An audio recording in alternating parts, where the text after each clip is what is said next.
Hey everyone, मैं हूं मैत्री और आप सुन रहे हैं विस्पर्स विद मैत्री, वो जगह जहां हम खामोशी के पीछे छिपी चीखों को सुनते हैं। अक्सर डरावनी कहानियां शुरू होती हैं एक सुनसान सड़क से या एक पुराने घर से। Boring, right? तो चलिए कुछ अलग करते हैं। आपसे एक सवाल पूछती हूँ, आपको कभी ऐसा लगा है कि कोई आपको देख रहा है? ऑफ कोर्स लगा होगा। हमारा दिमाग खतरे को पहचानने के लिए ही बना है। लेकिन तब क्या हो जब आपको ये एहसास अपने ही घर के अंदर हो? जब आप रात में पानी पीने के लिए उठे और आपको लगे कि हॉल के अंधेरे में कोई परछाई खड़ी है जो आपकी नहीं है। जब आप आईने में देखें और एक पल के लिए आपको लगे कि आपकी परछाई आपसे पहले हिली। आज की कहानी एक ऐसे एहसास से शुरू नहीं होती। ये वहां से शुरू होती है जहां ये एहसास एक खूनी सच में बदल जाता है। ये कहानी है शांतिपुर गांव की, एक ऐसे गांव की जिसने एक औरत को जिंदा जलाया और उसकी आत्मा ने उस पूरे गांव को ही शमशान बना दिया। हर गांव की अपनी एक कहानी होती है, कुछ सुकून की तो कुछ अनकहे खौफ की। ये कहानी है शांतिपुर की, एक ऐसा गांव जिसके नाम में ही शांति थी और कुछ समय पहले तक उसके माहौल में भी। दिन में खेतों में फसलें लहलहाती थीं और रातों को लोग बेखौफ सोते थे। लेकिन हर सुकून पर एक ग्रहण जरूर लगता है। एक सुबह जब गांव वाले जागे तो उन्होंने वो देखा जिस पर यकीन करना नामुमकिन था। गांव के बीचों बीच मौजूद काली झील, जिसका पानी आईने सा साफ हुआ करता था, अब तारकोल की तरह गाढ़ा और स्याह पड़ चुका था, जैसे किसी ने रात के अंधेरे को ही उसमें घोल दिया हो। ये कोई मामूली बदलाव नहीं था, ये एक चेतावनी थी। गांव के बुजुर्गों के चेहरों पर हवाइयां उड़ने लगीं, कानाफूसी शुरू हो गई। ये अनिष्ट है, बहुत बड़ा अनिष्ट है। और वो सही थे। झील का पानी काला नहीं हुआ था, बल्कि गांव की किस्मत काली हो गई थी। ये तो बस उस खौफ की पहली दस्तक थी। इसके बाद सूरज ढलते ही शांतिपुर की गलियों में मौत जैसा सन्नाटा पसरने लगा। लोगों ने सूखे खेत वाले पुल पर एक बिना सिर के धड़ को लड़खड़ा कर चलते देखा और उस काली झील से हर रात छपाक छपाक की वैसी ही आवाजें आने लगी, जैसे पानी के अंदर कोई बेचैनी से तैर रहा हो, किसी को ढूंढ रहा हो। शांतिपुर का चैन अब एक अनजाने डर में घुट रहा था। वो डर जो अब तक सिर्फ कानाफूसी और अंधेरे कोनों में छिपा था, अब बाहर आने को बेचैन था। उसे बस एक चिंगारी की जरूरत थी, और वो चिंगारी लगी उस दिन जब गांव के हरिहर की बेटी नन्ही मधु खेलते खेलते गायब हो गई। पहले तो सबने सोचा कि कहीं आसपास ही होगी, लेकिन जब सूरज ढलने लगा और मधु का कोई पता नहीं चला तो उसकी माँ सरला का कलेजा मुंह को आ गया। वो पागलों की तरह गांव की हर गली में दौड़ रही थी, बाल बिखरे हुए, साड़ी का पल्लू जमीन पर घिसटता हुआ, और उसकी फटी हुई आवाज में बस एक ही नाम था, मधु। ओ मधु। उसकी चीखें ठंडी हवा में घुल रही थी, लेकिन जवाब में सिर्फ खौफनाक खामोशी थी। ये पहला बच्चा नहीं था जो यूं गायब हुआ था, पर इस बार गांव वालों का सब्र जवाब दे गया। शक की सुई घूम फिरकर एक ही दरवाजे पर आकर रुकती थी, काली मासी का दरवाजा। काली मासी, वो औरत जिसका जिक्र भी लोग डर डर के करते थे। गांव के आखिरी छोर पर बांस के जंगल के पास उसके टूटी फूटी झोपड़ी थी। कहते थे उसका पति भी उसके काले जादू के डर से उसे छोड़कर भाग गया था। उसकी धसी हुई आंखें हमेशा लाल रहती थी और मांग में भरा सिंदूर उसके काले चेहरे पर खून के टीके जैसा लगता था। लोगों का मानना था कि उसकी नजर पत्थर को भी पानी कर दे और उसके जुबान से निकला श्राप कभी खाली नहीं जाता। और आज दुखोड़ा के बेटी बिशु ने कसम खाकर कहा था कि उसने सुबह काली मासी को मधु के साथ झील की तरफ जाते देखा था। वो उसे कुछ खिलाकर बहला रही थी। बस इतना सुनना था कि गांव वालों का दबा हुआ गुस्सा लावा बनकर फूट पड़ा। रात गहराने लगी, हवा में अजीब सी ठंडक थी। अचानक मशालों की पीली रोशनी ने गांव की गलियों को चीर दिया। सैकड़ों गुस्साई आवाजों का शोर उठने लगा। किसी के हाथ में लाठी थी, किसी के हाथ में फावड़ा, और उनकी आंखों में अपने बच्चों को खोने का डर और बेबसी थी। वो भीड़ एक सैलाब की तरह काली मासी की झोपड़ी की ओर बढ़ रही थी। मशालों की आग से उनके चेहरे पर छाइयों की तरह नाच रहे थे। झोपड़ी के अंदर खिड़की की एक पतली सी दरार से काली मासी बाहर का मंजर देख रही थी। मशालों की रोशनी और लोगों का शोर किसी भयानक सपने जैसा लग रहा था।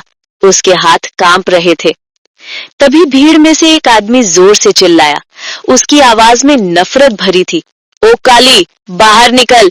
तूने मेरे बच्चे को कहाँ छिपा रखा है? बता! अंदर से कोई जवाब नहीं आया तो एक और आवाज गूंजी। बोलती क्यों नहीं डायन? हमारे बच्चे तूने ही निगले हैं। हमें पता है तूने उनकी बलि चढ़ाई है। बाहर निकल, वरना हम ये तेरी झोपड़ी फूंक देंगे। काली मासी ने अपनी कांपती हुई आवाज को जितना हो सके ऊंचा करके कहा, मैंने कुछ नहीं किया है, मुझे कुछ नहीं पता है। लेकिन उसकी कमजोर आवाज भीड़ के शोर में दब कर रह गई। तभी भीड़ को चीरते हुए मुखिया पलाश उरांव सामने आए। उनकी आवाज शांत पर गंभीर थी। काली, दुखोड़ा का बेटा बिशु झूठ नहीं बोल रहा है। उसने सुबह तुझे मधु को फुसलाकर ले जाते हुए देखा है। सच सच बता दे, बच्चा कहाँ है? मुखिया की बात खत्म होते ही फटे कपड़ों में बिखरे बालों वाली सरला, मधु की माँ, दौड़ती हुई आई और काली मासी के दरवाजे के सामने जमीन पर गिर पड़ी। वो जमीन पर हाथ पटक पटक कर रो रही थी। मेरा बच्चा लौटा दे काली, मेरा आंचल खाली मत कर, बस एक बार मेरे बेटे को वापस कर दे। उसका रोना इतना दर्दनाक था कि गुस्साई भीड़ का कलेजा भी कांप गया। माँ की वो हालत देखकर उनका रहा सहा काबू भी टूट गया। अब उनकी आंखों में सिर्फ और सिर्फ इंतकाम था। उसे एक माँ की दर्द भरी चीख सैकड़ों लोगों के दिलों में धधक रही आग में घी का काम कर गई। अब सोच विचार का समय नहीं था। आंखों में खून उतर आया था और इंसाफ करने को आतुर हाथ हवा में उठ चुके थे। झोपड़ी के अंदर काली मासी ने सरला की वो आवाज सुनी। वो समझ गई, अब कोई उसे नहीं सुनेगा, कोई उस पर यकीन नहीं करेगा। आज मौत उसके दरवाजे पर दस्तक दे नहीं रही थी, बल्कि दरवाजा तोड़कर अंदर आने वाली थी। तभी झोपड़ी के कमजोर लकड़ी के दरवाजे पर एक जोरदार चोट पड़ी। धड़ाम! बाहर से भीड़ के गरजने की आवाज आई। दरवाजे की दरारों से मशालों की कांपती रोशनी अंदर आ रही थी और दीवारों पर भयानक परछाइयां बना रही थी। काली मासी की सांसें अटक गई। धड़ाम! दूसरी चोट पड़ी और दरवाजे का एक हिस्सा टूटकर अंदर गिरा। बस कुछ पल और ये लोग अंदर होंगे। एक आखिरी उम्मीद के साथ काली मासी झोपड़ी के पिछले हिस्से की तरफ भागी। वहां एक छोटा, लगभग सड़ चुका दरवाजा था जो पीछे के बांस के जंगल में खुलता था। उसने कांपते हाथों से सांकल हटाई। दरवाजे से एक तीखी चरमराने की आवाज आई और उसने खुद को रात के अंधेरे में झोंक दिया। ठीक उसी पल सामने का दरवाजा एक बड़े धमाके के साथ टूट गया। दर्जनों गांव वाले मशाले लिए अंदर घुसे। उनका गुस्सा तब और भड़क गया जब उन्होंने झोपड़ी को खाली पाया। कहां गई? एक आदमी घुर्राया। तभी किसी की नजर पीछे के दरवाजे पर पड़ी जो अंधेरे में खुला हुआ था और हवा से हिल रहा था। वो रही, पीछे से भाग गई। पकड़ो से, जाने न पाए। पूरी भीड़ एक जंगली जानवर की तरह उस छोटे दरवाजे से बाहर निकली और बांस के घने जंगल में घुस गई। रात में वो जंगल वैसे भी डरावना लगता था। हवा चलने पर बांस के आपस में टकराने से एक अजीब, खौफनाक संगीत पैदा हो रहा था। हर तरफ सूखी पत्तियों की सरसराहट थी। काली मासी अपनी पूरी ताकत से भाग रही थी। उसके फेफड़े जवाब दे रहे थे। नंगे पैर जमीन के कांटों और पत्थरों से छिल चुके थे। उसे पीछे से आती मशालों की रोशनी और गांव वालों की ललकार सुनाई दे रही थी। वो आवाजें हर पल नजदीक आती जा रही थी। उसने कुछ बांस के पेड़ों के झुरमुट में छिपने की कोशिश की। अपनी सांसों को रोककर वो अंधेरे से एक हो गई। एक पल के लिए उसे लगा वो बच गई, लेकिन तभी एक मशाल की रोशनी सीधे उसके चेहरे पर पड़ी। मिल गई, यहाँ है डायन। अगले ही पल दर्जनों हाथ उस पर टूट पड़े। किसी ने उसके बाल खींचे, किसी ने हाथ, और उसे किसी जानवर की तरह घसीटते हुए जंगल से बाहर ले आए। उसे चंडी मंडप के सामने वाले विशाल बरगद के पेड़ के नीचे फेंक दिया गया। वो पेड़ न जाने कितनी पूजाओं और त्योहारों का गवाह रहा था, पर आज वो एक भयानक न्याय का गवाह बनने वाला था। भीड़ शांत हो गई। मुखिया पलाश उरांव आगे आए। उन्होंने जमीन पर पड़ी हांफती हुई काली मासी को देखा। उनकी आवाज में अब गुस्सा नहीं, बल्कि एक ठंडा जमा हुआ ठहराव था। काली, मैं तुझे आखिरी मौका दे रहा हूं। सच बता दे, बच्चे कहाँ हैं? शायद तेरी जान बच जाए। काली मासी ने धीरे धीरे अपना सर उठाया। उसके चेहरे पर धूल और खून लगा था, पर उसकी आंखों में डर नहीं, एक अजीब सी चमक थी।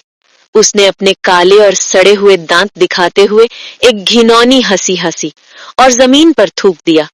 उसकी भगी हुई जहरीली आवाज उस खामोशी में गूंजी। किसे ढूंढ रहे हो मुखिया? उन्हें तो मैंने चंडी मां को भेंट चढ़ा दिया। अब तुम्हारी पहुंच से बहुत बहुत दूर है वो।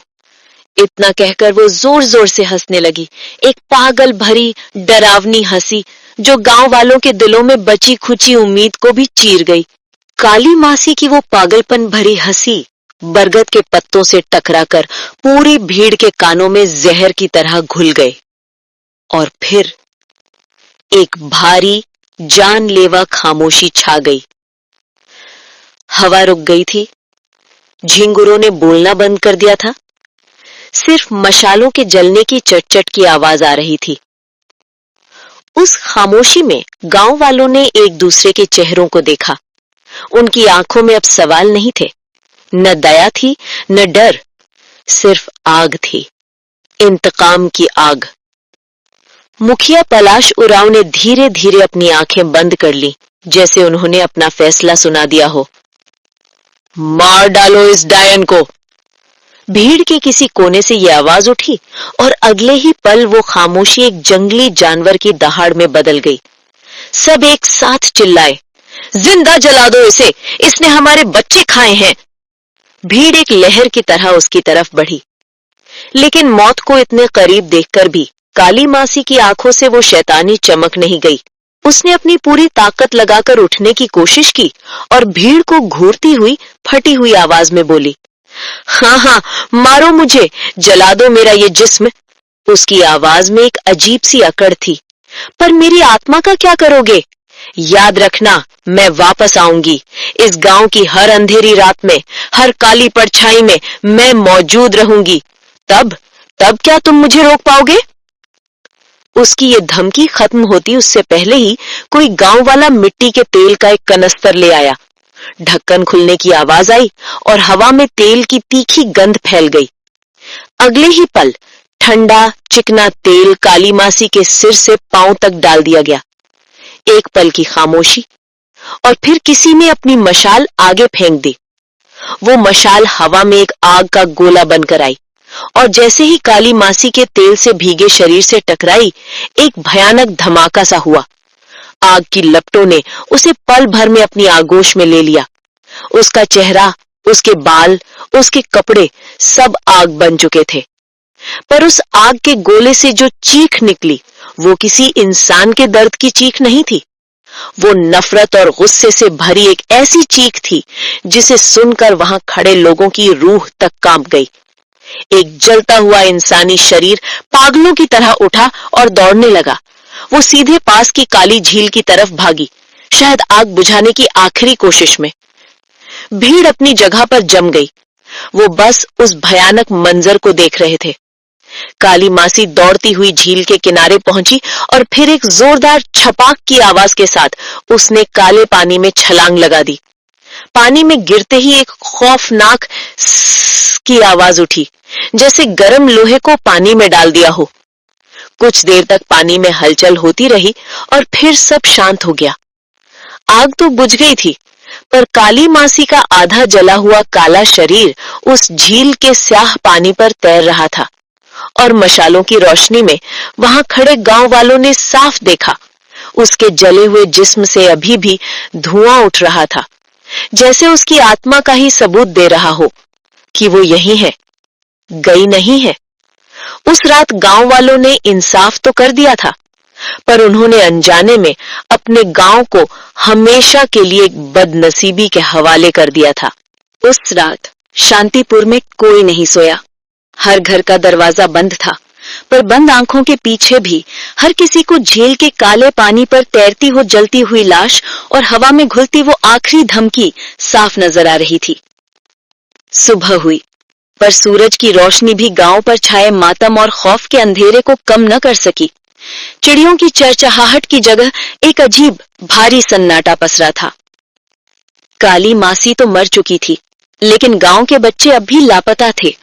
एक भयानक सवाल हर किसी के जहन में था, क्या वो बच्चे अब भी जिंदा हैं? या इस सवाल का जवाब ढूंढना जरूरी था। मुखिया पलाश उरांव की अगुवाई में गांव के मर्द एक बार फिर इकट्ठा हुए, पर आज रात वाली भीड़ और इस सुबह की भीड़ में जमीन आसमान का फर्क था। आज किसी के हाथ में मशाल या हथियार नहीं थे और न ही आंखों में गुस्सा था। आज उनकी आंखों में गहरा दुख था और चेहरे पर अपने किए का बोझ। खोज शुरू हुई। सबसे पहले उन्होंने काली मासी की जली हुई झोपड़ी की राख को छाना, पर वहां कुछ नहीं मिला। फिर उन्होंने पूरा बांस का जंगल छान मारा, पर वहां भी सूखी पत्तियों और खामोशी के सिवा कुछ न था। आखिरकार वो उस जगह पहुंचे जहां जाने की किसी की हिम्मत नहीं हो रही थी। सूखे खेत वाला वो मनहूस पुल। पुल के नीचे की जमीन गीली और कीचड़ से भरी थी। हवा में एक सड़ी हुई मीठी सी गंध तैर रही थी। कुछ लोगों ने अपने मुंह पर कपड़ा बांध लिया। एक आदमी ने हिम्मत करके बांस का एक लंबा डंडा कीचड़ में डाला और कुरेदने लगा। डंडा किसी नर्म चीज से टकराया। उसने जोर लगाया और कीचड़ से जो चीज बाहर आई, उसे देखकर वहां खड़े सभी लोगों की आत्मा कांप गई। वो एक बच्चे का छोटा सा हाथ था। उसके बाद जो हुआ, वो मंजर शांतिपुर के इतिहास का सबसे काला पन्ना है। उस कीचड़ के नीचे से एक एक करके कई बिना सर वाले बच्चों के धड़ निकाले गए। शांतिपुर गांव की जमीन ने उस दिन अपने सीने में दबे कई राज उगले थे। वहां से कई और हड्डियां और सड़े गले जिस्मों के टुकड़े भी बरामद हुए थे। उस दिन के बाद कई हफ्तों तक शांतिपुर की हवा में बस उन माओं के रोने की आवाजें गूंजती रहीं, जिनके आंगन हमेशा के लिए सूने हो गए थे। वक्त हर जख्म को भर देता है, या शायद उस पर राख की एक मोटी परत चढ़ा देता है। धीरे धीरे सालों बीत गए। गांव वालों की जिंदगी फिर से अपनी पटरी पर लौटने लगी। बच्चे बड़े हो गए, नई फसलें उगने लगी और काली मासी की वो भयानक रात अब बस बूढ़े बुजुर्गों की सुनाई जाने वाली एक डरावनी कहानी बनकर रह गई थी। शांतिपुर ने फिर से शांति का चोला ओढ़ लिया था, पर वो ये नहीं जानते थे कि राख की परत के नीचे जख्म अभी भी हरा था। और फिर कई सालों के सुकून भरे मौसम के बाद एक दिन वही हुआ। काली झील का साफ पानी अचानक उसी तरह स्याह पड़ गया, ठीक वैसा ही स्याह जैसा उस दिन जलकर मरी काली मासी के शरीर की राख से उठा धुआं था। गांव के बूढ़े बुजुर्गों ने आसमान की तरफ देखा और उनकी जबान पर वही पुराने शब्द लौट आए, यार ये तो बहुत बुरा संकेत है। शांतिपुर पर मंडराने वाला संकट मरा नहीं था, बस कुछ सालों के लिए सो गया था और अब वो जाग चुका था। उसी गांव में कई साल बाद की एक रात चांदनी धुली धुली सी थी और हवा में हल्की ठंडक। रतन दिन भर की मेहनत के बाद थककर अपने घर के दालान में आकर बैठा ही था। झिंगुरू की आवाज गूंज रही थी। अंदर उसकी पत्नी रमा जमीन पर चटाई बिछाकर अपने छोटे बेटे हिरन को सुलाने की कोशिश कर रही थी। वो धीमी आवाज में कोई लोरी गुनगुना रही थी। खिड़की से चांद की जो हल्की सी रोशनी जमीन पर आ रही थी, छोटा हिरन एक टक उसी को देख रहा था। आज उसकी आंखों में नींद नहीं थी, बल्कि एक सवाल था जो दोपहर से ही उसके छोटे से दिमाग में घूम रहा था। लोरी गुनगुनाते गुनगुनाते जब रमा चुप हुई तो हिरन ने अपनी माँ की तरफ देखे बिना ही पूछा, माँ, हमारे पश्चिम वाले बांस के जंगल से सब क्यों डरते हैं? और उस काली झील के पानी से भी। काली मासी कौन थी माँ? काली मासी का नाम सुनते ही रमा के पूरे शरीर में एक सिहरन दौड़ गई। उसका गुनगुनाना बंद हो गया। उसे अचानक उस औरत का चेहरा याद आ गया जिसे उसने बचपन में देखा था। काला रंग, खून जैसी लाल आंखें और माथे पर एक बड़ा सा लाल टीका। रमा ने आज तक ऐसी भयंकर औरत देखी ही नहीं थी। डर के मारे रमा ने बेटे को झिड़कते हुए पूछा, किसने बताया तुझे उसके बारे में? हिरन उठकर बैठ गया और अपनी माँ की आंखों में झांककर बोला, आज हरि अंकल कह रहे थे, मैं और तप्पू उनके बागान में आम लेने गए थे तो उन्होंने डांटा। बोले फिर कभी यहाँ दिखे तो दोनों को काली झील में फेंक दूंगा, वहीं तुम्हें बांध कर रखेगी। पर माँ, क्या है उस पानी में, बताओ ना। रमा का डर अब और बढ़ गया था। उसने हिरन का मुंह हल्के से दबाकर कहा, चुप, उसका नाम रात में नहीं लेते बेटा। और सुन, अब कभी हरि अंकल के बागान मत जाना, सो जा अब। फिर उसने दालान की तरफ मुंह करके अपने पति को आवाज दी, ओ रतन, सुनते हो?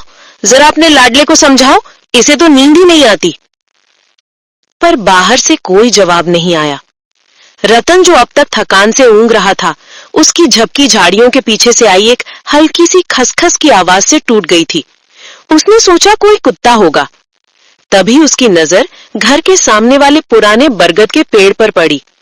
पास की झाड़ी अजीब तरह से हिल रही थी, हवा से नहीं, जैसे उसके पीछे कोई खड़ा हो।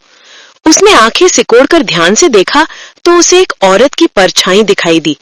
एक घूंघट वाली औरत जो वहीं खड़ी थी, और घूंघट की आड़ से वो रतन को ही देख रही थी एकटक।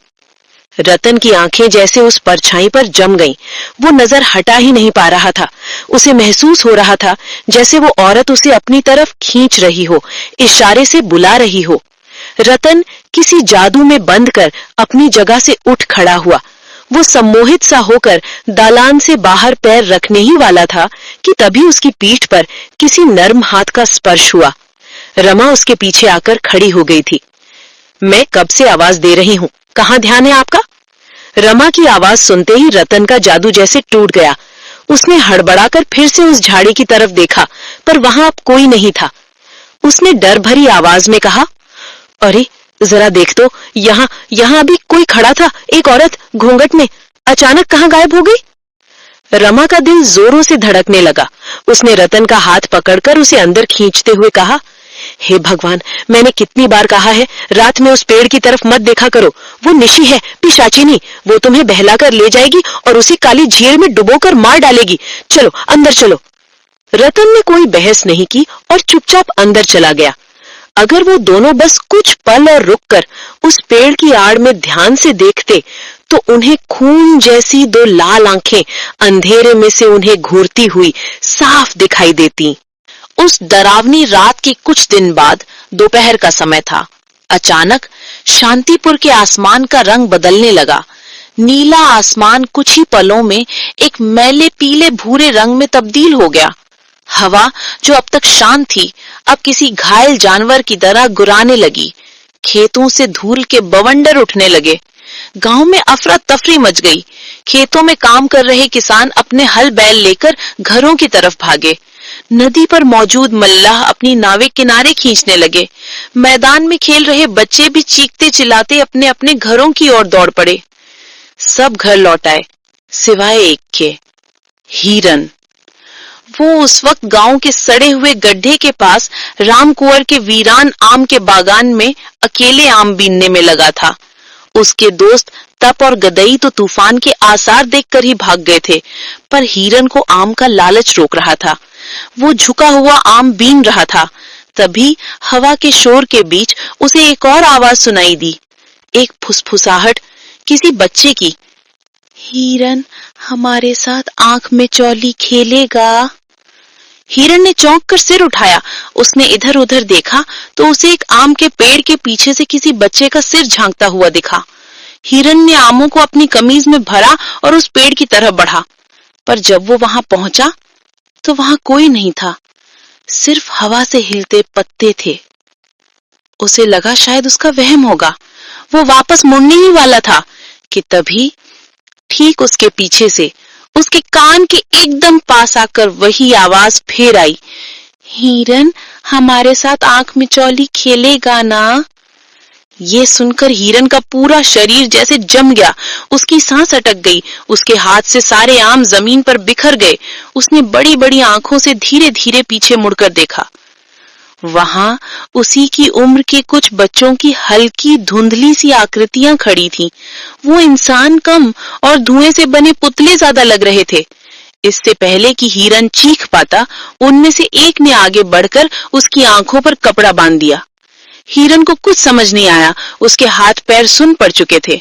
फिर किसी ने उसका हाथ पकड़कर उसे जोर से गोल घुमाया और एक मीठी सी आवाज में कविता सुनाई दी, आंख में चाली जिसे पाएगा उसे छू। वो आवाज बागान के अलग अलग कोनों से आ रही थी, जैसे कई बच्चे पेड़ों के पीछे छिपकर गा रहे हों। धीरे धीरे वो मीठी आवाज एक भयानक कर्कश आवाज में बदल गई। अब वो हंस रहे थे और उनकी हंसी में मासूमियत नहीं, खौफ था। आंख में चाली जिसे पाएगा उसे छू। इधर छोटा हिरन आंखों पर पट्टी बांधे अपने उन अदृश्य साथियों को ढूंढने की नाकाम कोशिश कर रहा था। वो रो रहा था, पर उसकी आवाज तूफान के शोर में दब रही थी। इस तरह बार बार गोल गोल घूमकर वो थककर चूर हो चुका था और आखिरकार बेहोश होकर जमीन पर गिर पड़ा। उधर रमा बेटे की चिंता में घर में एक पल भी नहीं टिक पा रही थी। तूफान अब और तेज हो चुका था। तभी उसने रतन को भागते हुए आते देखा। रमा ने रोते हुए कहा, बेटा अभी तक नहीं लौटा। मैं तप और गदई के घर पूछ कर आई हूँ। उन्होंने आखिरी बार उसे उस आम के बागान में देखा था, पर वो वहां नहीं है। ये सुनकर रतन ने अपनी पत्नी की आंखों में देखा। उन आंखों में वो डर था जो पूरे शांतिपुर को अपनी गिरफ्त में ले चुका था। उसने एक पल भी नहीं सोचा और तूफान की परवाह किए बिना उस वीरान बागान की तरफ दौड़ पड़ा। उसे पता था उस बागान से थोड़ी दूर वो मनहूस पुल था। कुछ देर बाद गांव वालों ने रतन को घर की तरफ लौटते देखा। उसकी गोद में छोटा हिरन था, बेहोश। रमा बदहवास हालत में उसकी तरफ भागी। रतन ने हिरन को अंदर ले जाकर चटाई पर लिटा दिया। उसका शरीर आग की तरह तप रहा था। रतन ने घबराई हुई आवाज में कहा, मैं वैद्य जी को बुला कर लाता हूँ।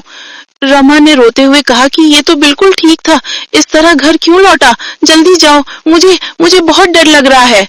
रतन उस भयानक तूफान और बारिश में ही वैद्य जी के घर की ओर दौड़ पड़ा। उसे लग रहा था जैसे काली मासी की परछाई अब उसके घर के अंदर भी दाखिल हो चुकी है।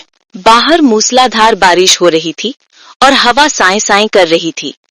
कुछ ही देर में रतन वैद्य जी के साथ घर लौटा। दोनों पानी में पूरी तरह भीगे हुए थे। वैद्य जी गांव के सबसे पुराने और अनुभवी व्यक्ति थे। उन्होंने दुनिया देखी थी और वो ये भी जानते थे कि कुछ बीमारियां ऐसी होती हैं जो जड़ी बूटियों की पकड़ से बाहर होती हैं। वो हिरन के सिरहाने आकर बैठ गए। रमा और रतन दोनों की सांसें अटकी हुई थी। वो उम्मीद और डर से वैद्य जी के चेहरे को देख रहे थे। वैद्य जी ने अपनी सूखी झुर्रियों वाली उंगलियां हिरन के तपते हुए माथे पर रखी और फिर उसकी नब्ज देखने लगे। कमरे में सिर्फ बारिश की आवाज थी और 3 लोगों की खामोश धड़कनें। अचानक उस खामोशी को चीरते हुए हिरन के सूखे होंठ हिले। उसकी आंखें अभी भी बंद थीं, पर एक सपाट और बेजान आवाज में वो बोला, आंख मिचौली जिसे पाएगा उसे छू। रमा के मुंह से एक दबी हुई चीख निकल गई। रतन ने घबराकर पूछा, ये क्या बक रहा है वैद्य जी? क्या माजरा है? वैद्य जी ने हिरन की नब्ज नहीं छोड़ी थी, पर उनका चेहरा गंभीर हो गया था। उन्होंने कुछ सोचते हुए कहा, नहीं रतन, ये बकवास नहीं है। इसने जरूर कुछ ऐसा देखा है जिससे इसकी रूह कांप गई है।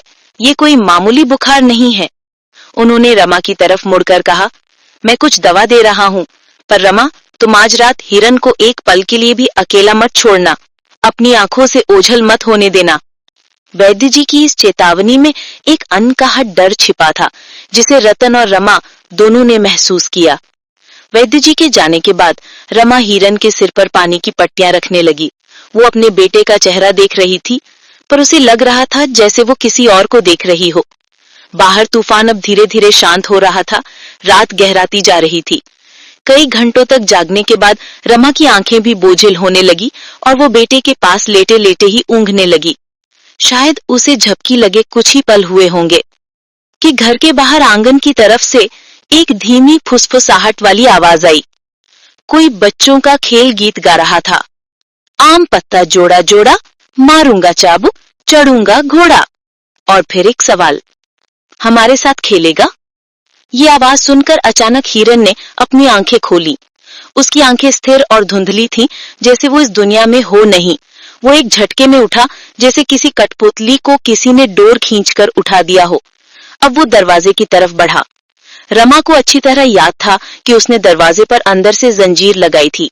उस जंजीर को छोटे हिरन का खोलना नामुमकिन था, पर जैसे ही हिरन दरवाजे के पास जाकर खड़ा हुआ, जंजीर अपने आप नीचे गिरी और दरवाजा एक चरमराने की आवाज के साथ खुल गया।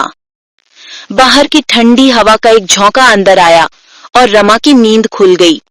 उसने हड़बड़ाकर अपने बगल में देखा, हिरन वहां नहीं था। उसने सामने देखा, दरवाजा आधा खुला था। उसका दिल किसी अनहोनी की आशंका से बैठ गया। तभी उसे आंगन से एक आवाज आई। बच्चे की आवाज में कोई जोर जोर से वही कविता बोलकर खेल रहा था। वो हिरन की आवाज थी। रमा कांपते हुए उठी और धीरे कदमों से दरवाजे की तरफ बढ़ी। बाहर चांद बादलों से निकल आया था और उस चांदनी में जो मंजर रमा ने देखा, उसे देखकर उसकी रगों में खून जम गया।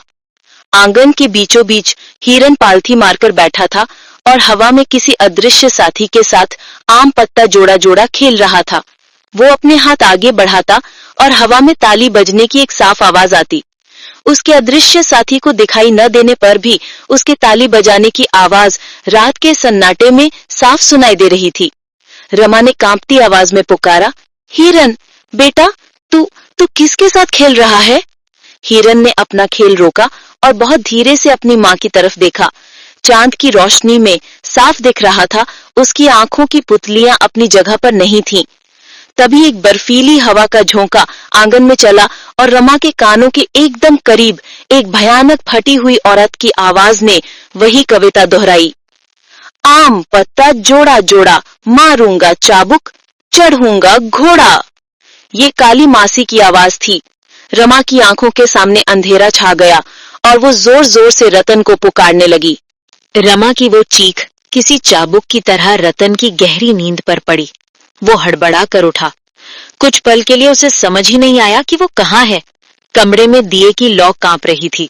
उसने बगल में देखा तो रमा और हिरन दोनों अपनी जगह पर नहीं थे और घर का दरवाजा पूरा खुला था। रतन का दिल डूब गया। वो नंगे पैर ही घर से बाहर भागा। आंगन में हिरन जमीन पर बेहोश पड़ा था और उसके सामने रमा किसी पत्थर की मूरत की तरह खड़ी कांप रही थी। उसकी आंखें आंगन के एक खाली कोने में टिकी थी और उसका हाथ उसी तरफ उठा हुआ था, जैसे वो किसी ऐसी चीज को देख रही हो जो वहां थी ही नहीं। रतन ने दौड़कर पहले अपने बीमार बेटे को गोद में उठाया। हिरण का शरीर अभी भी तप रहा था। उसे अंदर लाकर बिस्तर पर सुलाने के बाद वो वापस कांपती हुई रमा के पास आया। रमा, क्या हुआ? हिरन बाहर कैसे आया? रमा ने पलटकर रतन को देखा। उसकी आंखों में बेनतहा खौफ था। वो टूटी फूटी हांफती हुई आवाज में बोली, वो यही थी रतन। हिरन हवा में किसी के साथ खेल रहा था और ताली की आवाज, मैंने उसकी आवाज सुनी, काली मासी की। रतन ने उसे कंधों से पकड़कर हिलाया। वो खुद भी डरा हुआ था, पर अपनी पत्नी की हालत देखकर उसे हिम्मत दिखानी पड़ी। अरे क्या बोल रही है? तूने जरूर कोई बुरा सपना देखा होगा। हिरन बुखार में बड़बड़ाता हुआ बाहर चला गया होगा और तूने डर के मारे कुछ भी सोच लिया।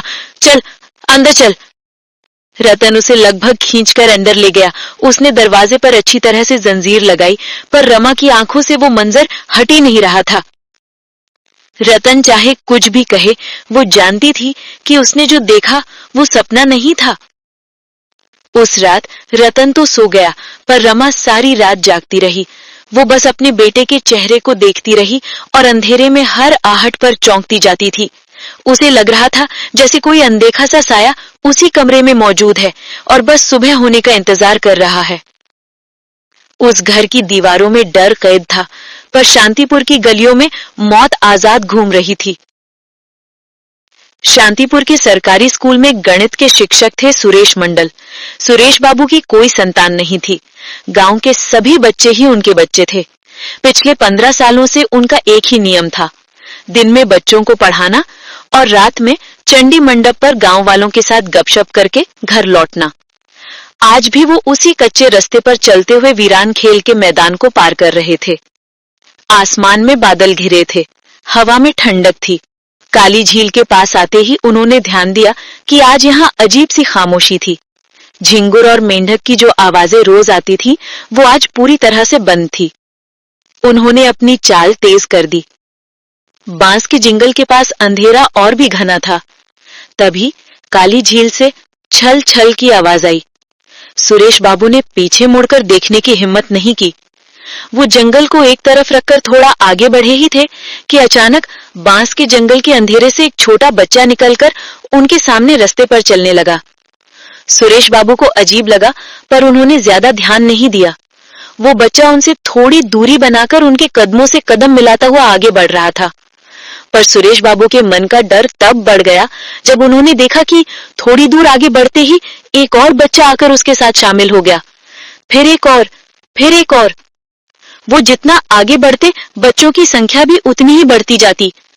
अब उनके आगे बच्चों का एक पूरा काफिला चल रहा था और उन सब में एक बात अजीब थी, कोई भी बच्चा एक शब्द भी नहीं बोल रहा था। ये बात बिल्कुल मामूली नहीं थी, ये समझकर सुरेश बाबू वहीं रुक गए और उनके रुकते ही आगे चल रहे बच्चों का वो पूरा समूह भी एक साथ एक ही पल में रुक गया। ठीक उसी समय उनके बहुत पास से एक बर्फीली हवा गुजरी और सुरेश बाबू के कानों में एक धीमी फुसफुसाहट हुई। आवाज सुनकर वो झट से पीछे मुड़े तो दूर उन्हें वही घूंघट वाली औरत खड़ी दिखाई दी और जैसे ही वो औरत सामने आई, आगे खड़े सभी बच्चों ने एक साथ अपना मुंह उसकी तरफ मोड़ा और उसी पल सुरेश बाबू की चीख उनके गले में ही अटक गई। अचानक उन सभी बच्चों के धड़ से उनके सिर अलग होकर धुएं की तरह हवा में मिल गए। अब सुरेश बाबू के सामने भयानक कबंधों का एक समूह खड़ा था। वो मंजर इतना भयानक था कि सुरेश बाबू के मुंह से बस एक दबी हुई आह निकल सकी। वो पलटे और भागने की कोशिश की, पर भाग नहीं पाए। उसी पल हवा में एक तेज धारदार तलवार तैरती हुई आई और एक ही झटके में सुरेश बाबू के सिर को उनके धड़ से अलग कर दिया। कटा हुआ सिर जाकर बगल की झाड़ी में गिरा और धड़ वहीं कटे हुए केले के पेड़ की तरह धड़ाम से जमीन पर गिर पड़ा। उस वीरान रास्ते पर मौत का सन्नाटा था, पर गांव के दूसरे छोर पर एक घर में जिंदगी अपनी धीमी चाल से चल रही थी। घर के अंदर लैंप की पीली रोशनी में राखाल नाम का एक लड़का अपनी किताब खोले ऊँघ रहा था। पास में ही उसकी माँ वसुंधरा रसोई में रात का खाना बना रही थी। बीच बीच में वो कान लगाकर सुनने की कोशिश करती कि राखाल पढ़ रहा है या नहीं। जब कोई आवाज नहीं आई तो उसने वहीं से डांटा, अरे पढ़ाई होगी आज की नहीं, स्कूल से शिकायत आई तो तेरी खैर नहीं। डांट सुनकर राखाल की नींद टूटी और वो हड़बड़ाकर सीधा बैठ गया। उसने जोर जोर से अपनी माँ को सुनाते हुए फिर से पढ़ना शुरू कर दिया, लेकिन थोड़ी देर बाद ही एक धीमी सी पुकार राखाल के कानों में पड़ी। राखाल। उसने सोचा शायद उसका वहम होगा, पर जब वो आवाज बार बार आने लगी तो वो समझ गया। कोई बहुत धीमी आवाज में जैसे हवा में फुसफुसाते हुए उसका नाम ले रहा था, राखाल। बिना कुछ सोचे वो जैसे किसी जादू में बंध गया। सारी मनाही भूलकर वो आवाज की तरफ बढ़ा। उसने अपनी किताब बंद की और घर का मुख्य दरवाजा खोलकर बाहर निकल आया। बाहर हल्की चांदनी फैली थी। अचानक उसकी नजर थोड़ी दूर खड़े सुरेश बाबू पर पड़ी, उसके मास्टर जी। उसे इस तरह बाहर आते देखकर उसकी माँ भी पीछे पीछे आ गई थी। वो भी सुरेश बाबू को इतनी रात गए अपने दरवाजे पर खड़ा देखकर हैरान हुई। दूर खड़े सुरेश बाबू राखाल को देखकर मुस्कुराए, पर उनकी मुस्कुराहट में खुशी नहीं, एक अजीब और बहुत गहरा दुख था। उनकी आवाज गूंजी, पर वो होठों से नहीं, जैसे चारों तरफ की हवा से आ रही हो। रात में बाहर मत निकलना राखाल, वो तुझे भी मार देंगे।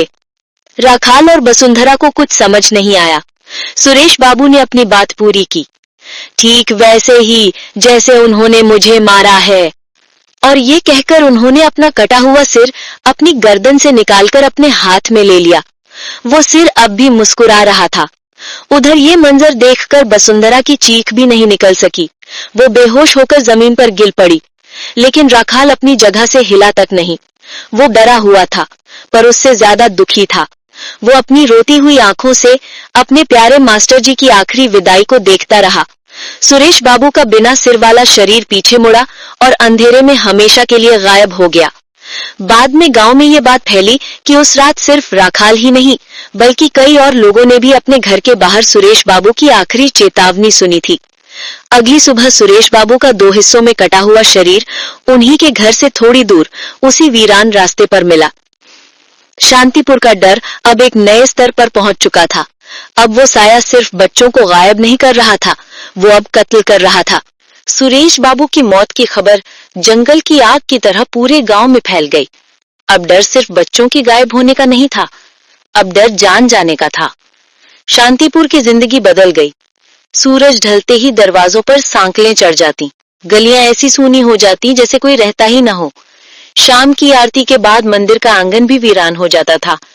इस खौफनाक खामोशी को कभी कभी बस किसी के घर से मुर्गी या बत्तख के गायब होने की खबर तोड़ती थी, जैसे वो साया अब इंसानों के साथ साथ जानवरों का भी शिकार कर रहा हो।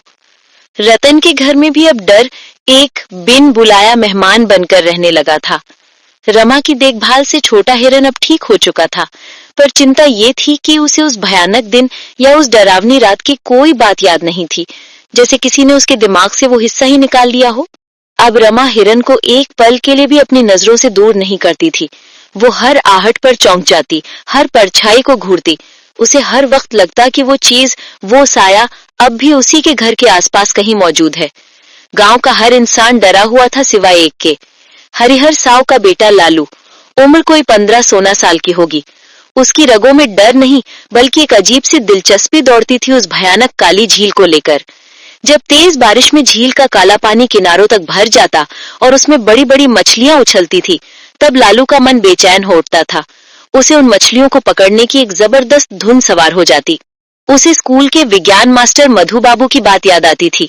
जिस चीज को हम विज्ञान से साबित नहीं कर सकते, उस चीज का दुनिया में कोई अस्तित्व नहीं होता।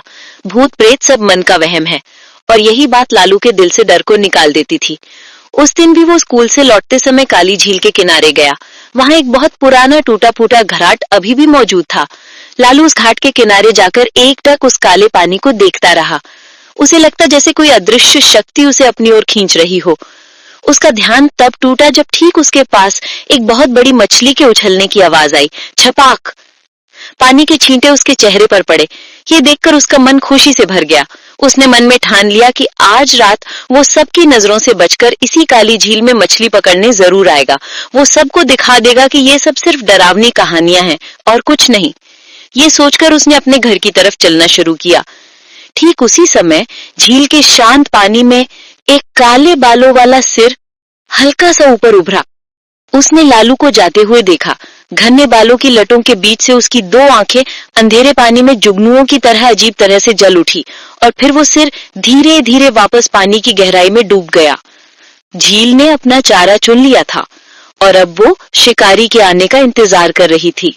रात ने जब अपनी काली चादर शांतिपुर पर डाली तो गांव डर ओढ़कर सो गया। हर दरवाजे पर सांकलें चढ़ गईं और हर घर में दिए की लौ भी जैसे डर डर के जल रही थी। पर उस रात एक दरवाजा खुला। हरिहर साव के घर का दरवाजा एक हल्की सी चरमराने की आवाज के साथ खुला और लालू एक परछाई की तरह बाहर निकल आया।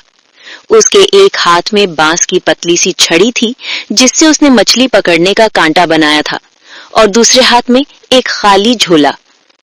चांद बादलों की कैद से आजाद था और उसकी सफेद रोशनी में गांव का रास्ता साफ दिख रहा था।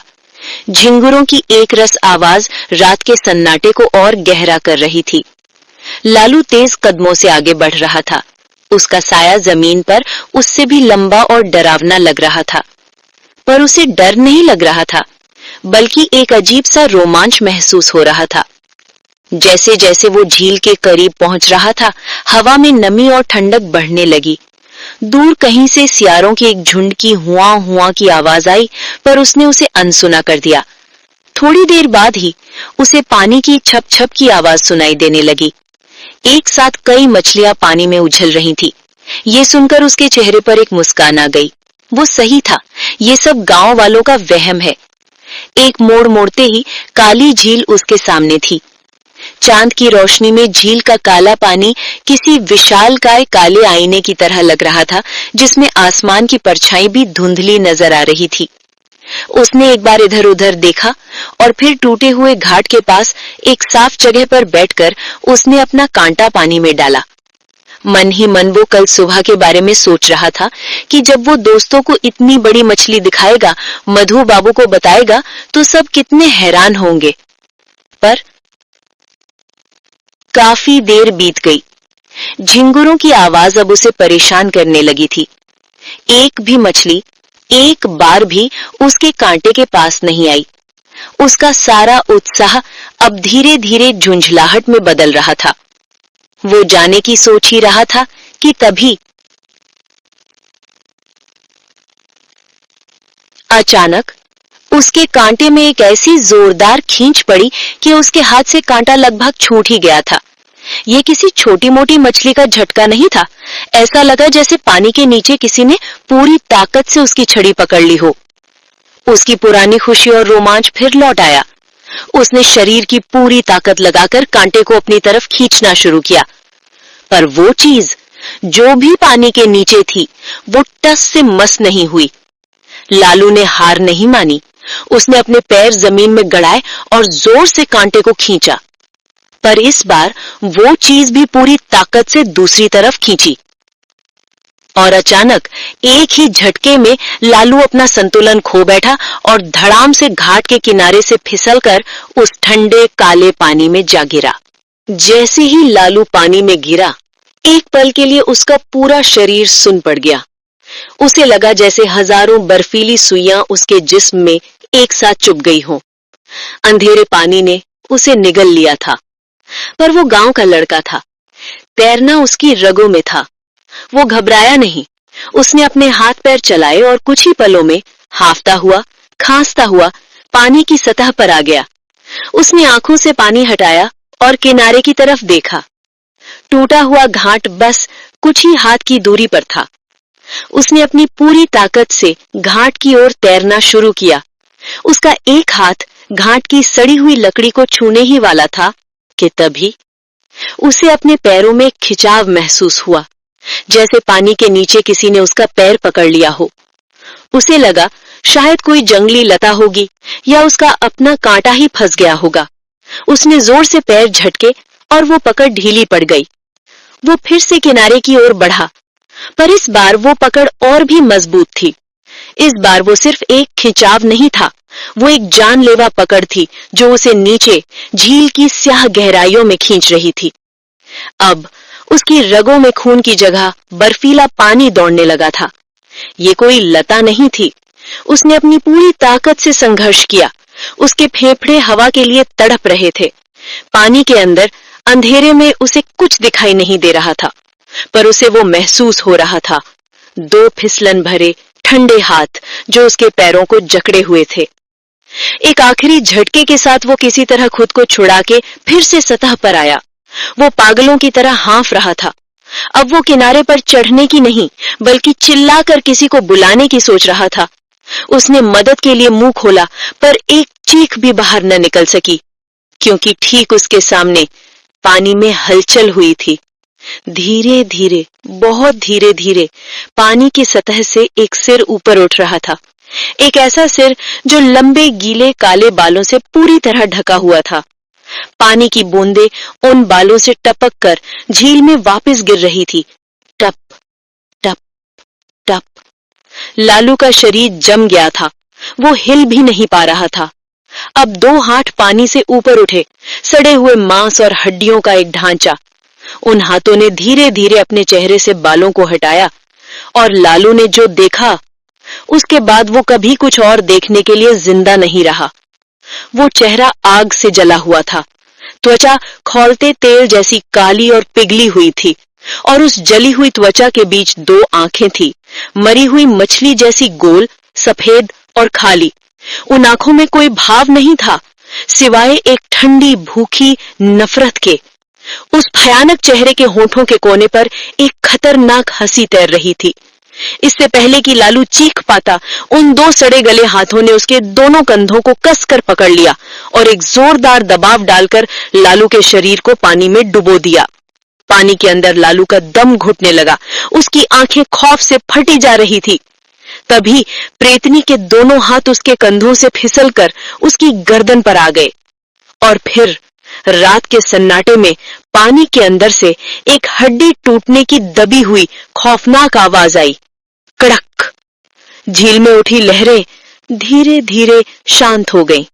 चांदनी रात में काली झील का पानी एक बार फिर आईने की तरह स्थिर हो गया था, जैसे वहां कभी कुछ हुआ ही न हो।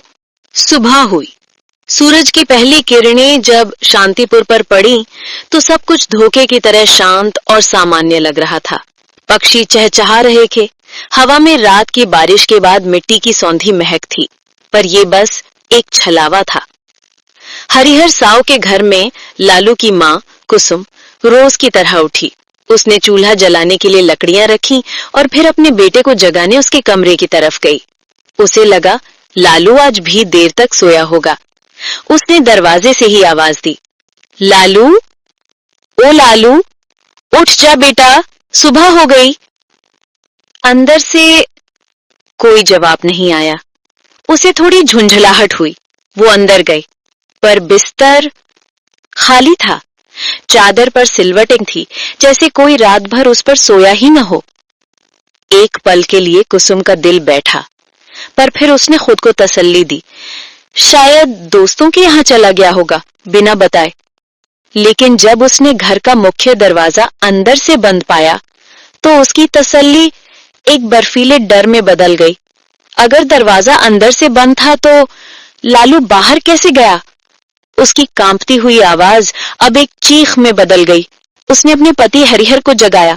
सुनते हो, वो कमरे में नहीं है, रात से ही नहीं है। खबर फैलते देर न लगी। पहले पड़ोसी आए, फिर गली वाले, और देखते ही देखते हरिहर के घर के बाहर एक छोटी सी भीड़ जमा हो गई। सब एक दूसरे से वही सवाल पूछ रहे थे जिसका जवाब किसी के पास नहीं था। खोज शुरू हुई। गांव के कुछ मर्द हरिहर के साथ निकल पड़े। उन्होंने दोस्तों के घर पूछा, खेल के मैदान में देखा, नदी के किनारे तक गए, पर लालू का कोई सुराग नहीं मिला। हर गुजरते पल के साथ हरिहर के चेहरे पर उम्मीद की जगह एक अनकहा खौफ लेता जा रहा था। आखिरकार जब हर जगह खोजकर वो थक गए तो किसी ने झिझकते हुए उस जगह का नाम लिया जहां जाने से हर कोई बचना चाह रहा था, काली झील। पूरी भीड़ अब एक खामोश जुलूस की तरह उस झील की तरफ बढ़ने लगी। किसी के मुंह से एक शब्द नहीं निकल रहा था। सबको पता था कि अगर लालू वहां गया होगा तो वो वापस नहीं लौटा होगा। टूटे हुए घाट के पास पहुंचते ही सब वहीं रुक गए। घाट की गीली मिट्टी पर किसी के घिसटने के निशान थे और पास ही में लालू की बांस की बनी मछली पकड़ने की छड़ी पड़ी थी। हरिहर की आंखों के सामने अंधेरा छा गया। उसने कांपते हुए कदमों से घाट की ओर बढ़ना चाहा, पर तभी भीड़ में से किसी की नजर पानी पर पड़ी। झील के काले पानी पर कुछ सफेद सा तैर रहा था। एक लड़के की कमीज। हरिहर साव एक पत्थर की मूरत बन चुका था। वो बस उस काले पानी को घूर रहा था, जहां अब धीरे धीरे उसके बेटे का फूला हुआ शरीर सतह पर आ रहा था। उसकी गर्दन एक अजीब नामुमकिन कोण पर पीछे की तरफ मुड़ी हुई थी। और फिर हरिहर के गले से जो चीख निकली वो किसी बाप की चीख नहीं थी, वो उस गांव की आत्मा की चीख थी जिसे वो डायन एक एक करके नोच रही थी। उस दिन जब लालू के शरीर को शांतिपुर के शमशान में चिता पर रखा गया तो गांव के डोम दिनों ने दुख से सिर हिलाकर कहा, हे भगवान, मैं और कितने बच्चों के जिस्म को इस तरह अपने हाथों से आग दूंगा। अब तो इस गांव पर रहम करो मालिक, अब तो रहम करो। लालू की मौत ने शांतिपुर पर एक बर्फीली चादर डाल दी थी। अब किसी को शक नहीं था कि वो झील एक भूखी कब्र बन चुकी थी, जो गांव के बच्चों को एक एक करके निगल रही थी। ये डर अब रमा की सांसों में घुल चुका था। दिन में वो हिरन को अपने आंचल से बांध कर रखती और रातें रातें जाग कर काट देती।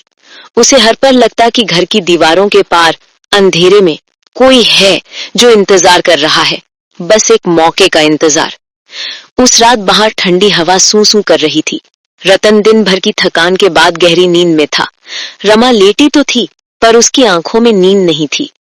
तभी घर के अंदर से एक हल्की सी खट की आवाज आई। रमा का पूरा शरीर ठंड से कांप उठा। वो आवाज रसोई की तरफ से आई थी। उसने लेटे लेटे ही अंधेरे में आंखें सिकोड़कर देखने की कोशिश की, और उसने जो देखा उससे उसकी सांस गले में ही अटक गई। रसोई के अंधेरे से एक लंबा सा साया घर के अंदर चल रहा था। वो इतना लंबा था कि उसका सिर छत को छू रहा था। साया धीरे धीरे बिना कोई आवाज किए उसके बिस्तर की तरफ बढ़ रहा था। रमा का दिल इतनी जोर से धड़क रहा था कि उसे डर था कहीं उसकी आवाज से रतन की नींद न खुल जाए। अब वो साया एकदम पास आकर रमा के ऊपर झुका। रमा की आंखें खौफ से फटी हुई थीं। एक आग से झुलसा हुआ काला और भयानक चेहरा उसके चेहरे से बस कुछ ही इंच की दूरी पर था। उस चेहरे से ठंडी सड़ी हुई लाश जैसी बदबू आ रही थी। कुछ देर उसी तरह झुके रहने के बाद प्रेतनी ने धीरे धीरे अपना सिर ऊपर उठा लिया। रमा को लगा शायद वो चली गई, पर तभी पास से एक हल्की सी खसखस की आवाज आई। उसने डरते डरते बगल की तरफ देखा। वो खौफनाक मंजर, वो आकृति अब हिरण के ऊपर झुकी थी। रमा का शरीर कांप उठा। वो चीखना चाहती थी, उठकर अपने बेटे को बचाना चाहती थी, पर लाख कोशिश करने पर भी वो एक इंच भी हिल नहीं पा रही थी, जैसे किसी ने जादू से उसके पूरे शरीर को बिस्तर से बांध दिया हो। वो बार बार रतन को जगाने की कोशिश कर रही थी, पर कोई अदृश्य शक्ति उसकी आवाज को गले में ही घोंट रही थी। उसके मुंह से सिर्फ एक दबी हुई, घबराई हुई करहां निकल रही थी। अब उस प्रेतनी ने अपनी सड़ी हुई बाहों में हिरन को उठा लिया और दरवाजे की तरफ बढ़ने लगी। रमा की आंखों से आंसू बह रहे थे। एक भयंकर दर्द और बेबसी उसके दिल को चीर रही थी। तो क्या आज ही उसके हिरन की जिंदगी का आखिरी दिन है? क्या कल सुबह वो भी देखेगी कि उसके बेटे का छोटा सा शरीर उसी काली झील के पानी में तैर रहा है? ये बात सोचते ही वो एक झटके से नींद से उठकर बैठ गई। उसका पूरा शरीर पसीने से भीगा हुआ था। उसने हड़बड़ाकर बगल की तरफ देखा। हिरन गहरी नींद में सोया हुआ था। उसका चेहरा एकदम शांत था। रमा ने एक लंबी कांपती हुई राहत की सांस ली तो वो एक सपना था, एक बहुत भयानक सपना। उसने प्यार से अपना हाथ हिरन के माथे पर रखना चाहा तो वो चौंक गई। उसके माथे पर पानी की बूंदें थी। अब उसने घबराकर हिरन के शरीर पर हाथ लगाया तो हिरन का पूरा शरीर पानी से भीगा हुआ था।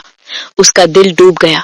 उसने अपना बिस्तर छोड़ा और कांपते हाथों से लैंप की रोशनी तेज की, और लैंप की पीली रोशनी में उसने जो देखा, उसके बाद उसे यकीन हो गया कि उसने जो देखा था वो सपना नहीं था। घर के सूखे फर्श पर दरवाजे से लेकर हिरन के बिस्तर तक किसी के गीले पैरों के निशान साफ बने हुए थे। उस रात रमा एक पल के लिए भी नहीं सोई। वो बस लैंप की कांपती लौ में फर्श पर बने उन गीले पैरों के निशानों को घूरती रही, जब तक कि सुबह की पहली रोशनी ने उन्हें धीरे धीरे सुखा नहीं दिया। पर वो निशान उसके जहन में हमेशा के लिए छप चुके थे। अगले दिन उसने घर का कोई काम नहीं किया। वो बस एक कोने में बैठी हिरन को अपनी गोद में कसकर चिपकाए रही। उसकी आंखें लाल थीं और चेहरा किसी गहरे सदमे में डूबा हुआ था। रतन जब काम पर जाने के लिए तैयार हुआ तो रमा ने उसे रोका।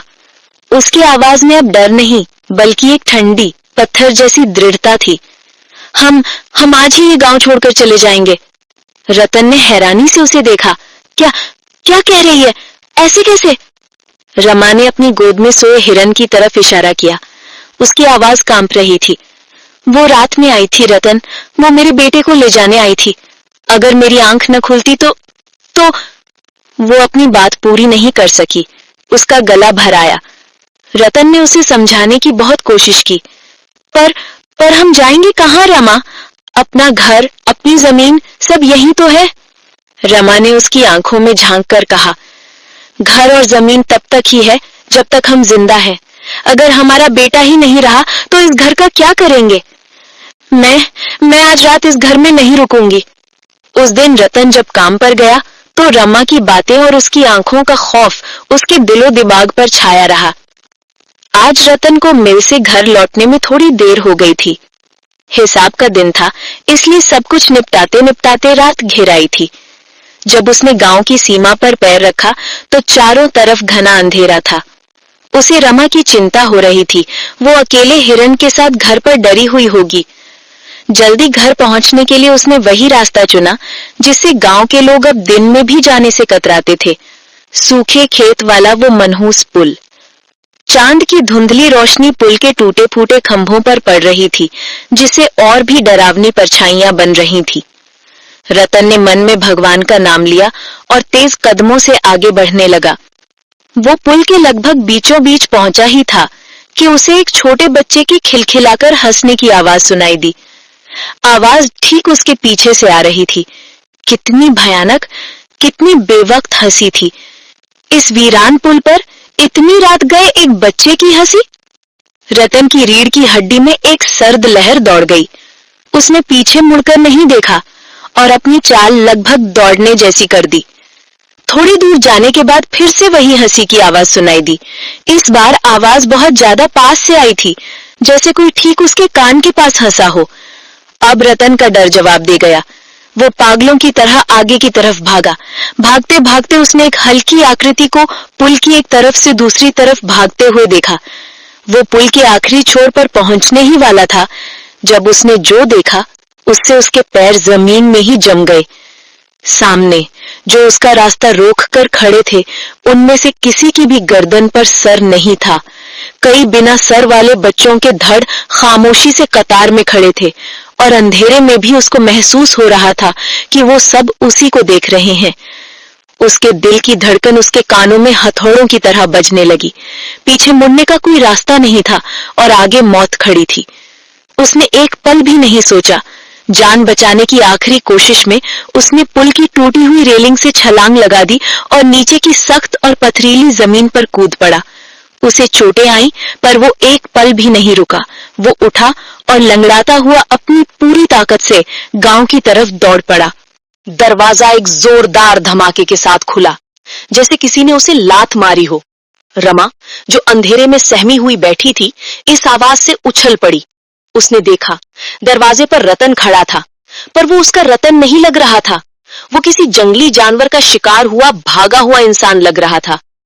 उसके कपड़े फटे थे, घुटने से खून बहकर नीचे जमीन पर टपक रहा था और वो ऐसे हाँफ रहा था जैसे उसके फेफड़ों में हवा की जगह कांच भर गया हो। पर सबसे भयानक उसकी आंखें थीं। उन आंखों में उसने मौत का खौफ देखा था और वो खौफ अब भी वहीं अटका हुआ था। रमा दौड़कर उसके पास गई। उसकी आवाज गले में ही घुट गई। ये क्या हुआ आपको? कहां? रतन ने उसे कस के पकड़ लिया, जैसे वो कोई सहारा ढूंढ रहा हो। उसकी जबान लड़खड़ा रही थी। वो पुल पर रमा, बच्चे, बहुत सारे बच्चे, उनके सिर नहीं थे। इतना कहकर वो जमीन पर लगभग गिर ही गया। रमा को और कुछ सुनने की जरूरत नहीं थी। उसने जो रात में महसूस किया था, रतन ने आज उसे अपनी आंखों से देख लिया था। अब बहस की कोई गुंजाइश नहीं थी। उसने रतन को सहारा देकर अंदर बिस्तर पर लेटाया। उसके घावों पर हल्दी लगाई। पूरी रात दोनों में से किसी ने एक शब्द भी नहीं कहा। वो बस एक दूसरे का हाथ थामे अंधेरे में हर आहट को सुनते रहे। उन्हें लग रहा था जैसे वो दरवाजे के ठीक बाहर खड़े हैं और बस अंदर आने का इंतजार कर रहे हैं। पर उस रात कुछ नहीं हुआ। सुबह हुई और रात का खौफ सूरज की रोशनी में थोड़ा कम लगने लगा। रतन का फैसला हो चुका था। उसने रमा से कहा, तुम ठीक कहती थी। हम आज ही यहाँ से निकल जाएंगे। जैसे ही मैं थोड़ा चलने लायक होता हूँ, हम चले जाएंगे। रमा के दिल को थोड़ी तसल्ली हुई। एक उम्मीद की किरण जागी कि शायद वो इस नर्क से बच निकलेंगे। वो अपने रोज के कामों में लग गई, शायद आखिरी बार। वो आंगन में बर्तन साफ कर रही थी, तभी उसे बाहर से एक सूखी खड़खड़ाती हुई आवाज सुनाई दी। बहू, ओ बहू, घर पर है कोई? रमा ने चौंक कर दरवाजे की तरफ देखा। गांव में अब कोई किसी के घर इतनी सुबह नहीं आता था। वो हिचकिचाते हुए दरवाजे की तरफ बढ़ी। दरवाजे के बाहर एक बूढ़ी औरत खड़ी थी।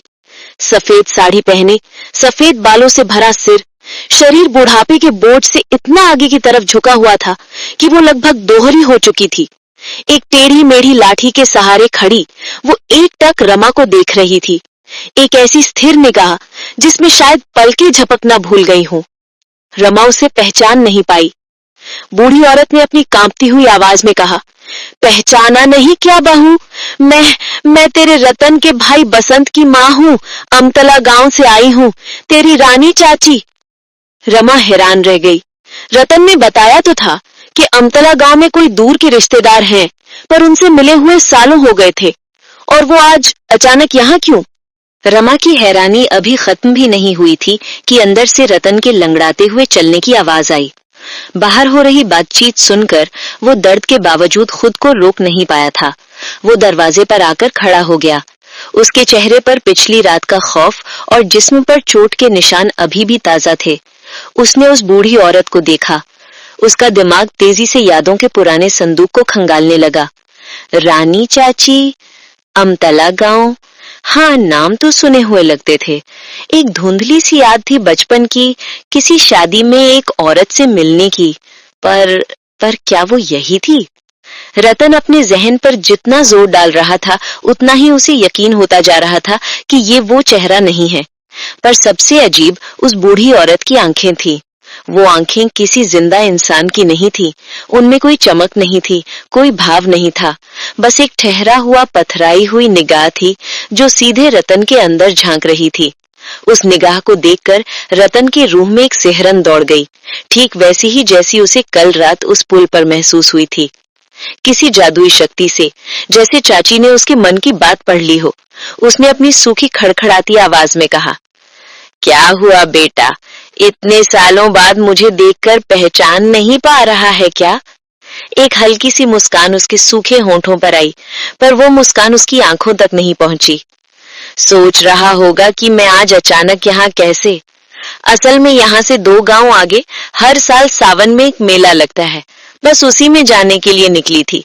सोचा रास्ते में तेरा घर पड़ता है तो 2 दिन रुकती चलूं, पर मुझे लग रहा है तुम लोग मुझे देखकर खुश नहीं हुए। इसकी आखिरी बात में एक हल्का सा उलाहना था। ये सुनकर रमा को बहुत शर्मिंदगी महसूस हुई। सही तो कह रही है, एक बुजुर्ग औरत इतनी दूर से आई है और वो उसे दरवाजे पर ही रोके हुए है। रमा ने रतन की तरफ एक इशारा करते हुए कहा, अरे अरे, ये कैसी बात कर रही हैं आप? अंदर आइए, इतनी दूर से आई हैं, थक गई होंगी। ये कहकर उसने चाची को हाथ जोड़कर प्रणाम किया और उन्हें घर के अंदर आने का रास्ता दिया। रतन कुछ नहीं बोला। वो अपनी जगह पर पत्थर की तरह खड़ा रहा। उसकी नजरें एक पल के लिए भी उस औरत से नहीं हटी थी। चाची अपनी टेढ़ी नाठी टेकती हुई धीरे धीरे घर में दाखिल हुई और घर में घुसते ही उसकी वो पथराई हुई निगाहें दालान में खेल रहे छोटे हिरन पर जाकर टेक गईं। ओ हो, ये तो तेरी बहू का बेटा है, कितना सुंदर है रे। ये कहकर चाची हिरन के पास गई। उसने अपनी सूखी झुर्रियों वाली उंगलियों से हिरन के गालों को छुआ और फिर झुककर उसके गालों पर प्यार से कई चुम्मियां ली। रतन, जो अब तक दरवाजे पर ही खड़ा था, चाची को उस तरह हिरन को दुलारते देखकर उसका दिल जैसे किसी ने मुट्ठी में भींच लिया हो। उसने फौरन हिरन को आवाज दी, हिरन, इधर आ। हिरन चाची के पास से छूटकर अपने पिता के पास भागा तो रतन ने उसे गोद में उठा लिया। उसने रमा की तरफ मुड़कर एक अजीब सी जल्दी में कहा, सुनो, मुझे अभी एक जरूरी काम से निकलना पड़ेगा। आज लौटने में शायद देर हो जाए। तुम फिक्र मत करना। दूसरे गांव जाने का नाम सुनकर चाची ने अपनी गर्दन घुमाकर नफरत भरी आंखों से रतन की तरफ देखा। उसकी आंखों की तरफ देखकर रतन का वही पुराना डर फिर लौट आया। वो एक पल भी नहीं रुका और हिरन को गोद में लिए तेज कदमों से भीतर के कमरे की तरफ चला गया। उसे आज ही अभी अमतला गांव जाकर सच का पता लगाना था। भीतर के कमरे में अंधेरा था। रतन ने हिरन को गोद से उतारा और उसे एक पुरानी चारपाई पर बिठा दिया। बच्चे की मासूम आंखों में कोई डर नहीं था। वो बस अपने पिता के परेशान चेहरे को देख रहा था। रतन का दिल दर्द से भर गया। इसी चेहरे की हिफाजत के लिए उसे अपनी जान भी दांव पर लगानी पड़ेगी। उसे रमा को सावधान करना था, पर कैसे? वो औरत बाहर ही बैठी थी। उसकी सुनने की शक्ति कितनी तेज होगी कौन जाने। उसने एक फैसला किया। वो कमरे से बाहर निकला, जानबूझकर जोर से अपने पैर पटकता हुआ, जैसे वो बस यूं ही टहल रहा हो। चाची दालान में ही पीठ फेरे बैठी थी। रतन सीधा रसोई में चला गया, जहां रमा घबराई हुई खड़ी थी। उसने रमा का हाथ पकड़ा। उसका हाथ बर्फ की तरह ठंडा था। रतन की आवाज एक सूखी दबी हुई फुसफुसाहट से ज्यादा कुछ नहीं थी। रमा, मेरी बात बहुत ध्यान से सुनना। रमा ने उसकी आंखों में देखा और उसका रहा सहा धीरज भी जवाब दे गया। मुझे ठीक नहीं लग रहा है, रतन ने कहा। उसकी नजरें बार बार दालान की तरफ जा रही थी। ये जो औरत है, ये रानी चाची नहीं हो सकती। मुझे शक है। जब तक मैं लौट कर नहीं आता, हिरन को एक पल के लिए भी अपनी नजरों से दूर मत करना। उसे अपने आंचल से बांध कर रखना, सुन रही हो? रमा बस सिर हिला सकी। उसकी जबान जैसे तालू से चिपक गई थी। रतन ने उसके कंधे को हल्के से दबाया और अगर तुम्हें जरा भी कुछ गलत लगे, एक पल भी मत सोचना। हिरन को लेकर सीधा हमारे पड़ोसी सिद्धू के घर चली जाना, समझी? ये कहकर रतन ने एक पल भी इंतजार नहीं किया। वो रमा के जवाब का भी इंतजार किए बिना रसोई के पिछले दरवाजे से बाहर निकल गया और अंधेरे में गायब हो गया। रमा वहीं रसोई में अकेली खड़ी रह गई। रतन के शब्द उसके कानों में हथौड़ों की तरह बज रहे थे। आज पहली बार उसे अपने ही घर में कैद होने का एहसास हो रहा था। और तभी उसे वो आवाज सुनाई दी। भीतर के कमरे से अंधेरा था। चाची की आवाज आ रही थी। वो कोई लोरी गा रही थी, एक ऐसी लोरी जिसे रमा ने आज तक कभी नहीं सुना था। उसकी धुन बहुत अजीब थी और चाची की खड़खड़ाती आवाज में वो किसी ललाबाई से ज्यादा एक श्राप जैसी लग रही थी। धीमे कदमों से अपनी सांसों को रोककर वो चाची के कमरे के पास आई और उसने जो देखा उससे उसके रोंगटे खड़े हो गए। घर के अंदर के अंधेरे में चाची हिरन के सर पर हाथ फेरते हुए पीठ फेरे बैठी थी और उसकी गोद में लेटा हुआ हिरन गहरी नींद में था। रमा की मौजूदगी महसूस होते ही चाची ने अचानक गाना रोक दिया। फिर उसने अपने शरीर को बिल्कुल नहीं घुमाया, सिर्फ अपनी गर्दन को एक चरमराने की आवाज के साथ पूरा पीछे की तरफ उल्लू की तरह घुमा दिया और उस अंधेरे में दो आंखें अंगारों की तरह चमक उठी। चाची फटी हुई भयानक आवाज में हंस पड़ी। रमा की आंखों के सामने अंधेरा छा गया। वो चाची नहीं थी, वो काली मासी की प्रेतनी थी। वो हंसी किसी अंधेरी गुफा से आती हुई, सूखी और नफरत से भरी हुई। रमा दरवाजे पर ही जम गई। उसकी चीख उसके गले में ही बर्फ की तरह जम गई थी। वो भागना चाहती थी, पर उसके पैर जमीन में धंस चुके थे। उसे लग रहा था जैसे समय रुक गया हो और उस कमरे में सिर्फ वो, उसका सोता हुआ बेटा और अपनी गर्दन को एक असंभव कोण पर घुमाए बैठी वो भयानक प्रेतनी ही बची हो। उसकी आंखों के सामने अंधेरा गहराता गया और फिर एक खामोश आह के साथ वो वहीं दरवाजे पर बेहोश होकर गिर पड़ी। वक्त गुजरा। सुबह दोपहर में ढल गई। आसमान में बादलों का जमघट लगने लगा था, जिससे दिन के उजाले में भी एक धुंधली मनहूस सी रोशनी छाई हुई थी। रतन का दोस्त सिद्धू अपना काम निपटाकर एक बार रतन के घर की तरफ आया।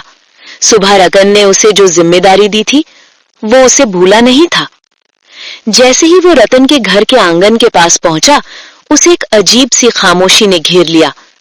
आज पूरे घर में एक मौत जैसा सन्नाटा था। न कोई आवाज, न कोई हलचल, यहां तक कि आसपास के पेड़ों पर बैठी चिड़िया भी आज चुप थी। सिद्धू को कुछ गलत होने का एहसास हुआ। उसने आवाज दी, रमा भाभी, ओ भाभी, घर पर है? कोई जवाब नहीं आया। उसने दरवाजे को हल्का सा धकेला, वो अंदर से बंद था। अब उसका मन और घबराने लगा। रतन ने उसे साफ साफ कहा था कि कुछ भी अजीब लगे तो अंदर आ जाना। उसने सोचा शायद सब पीछे के आंगन में होंगे। वो घर के बगल से होते हुए पीछे की तरफ बढ़ा।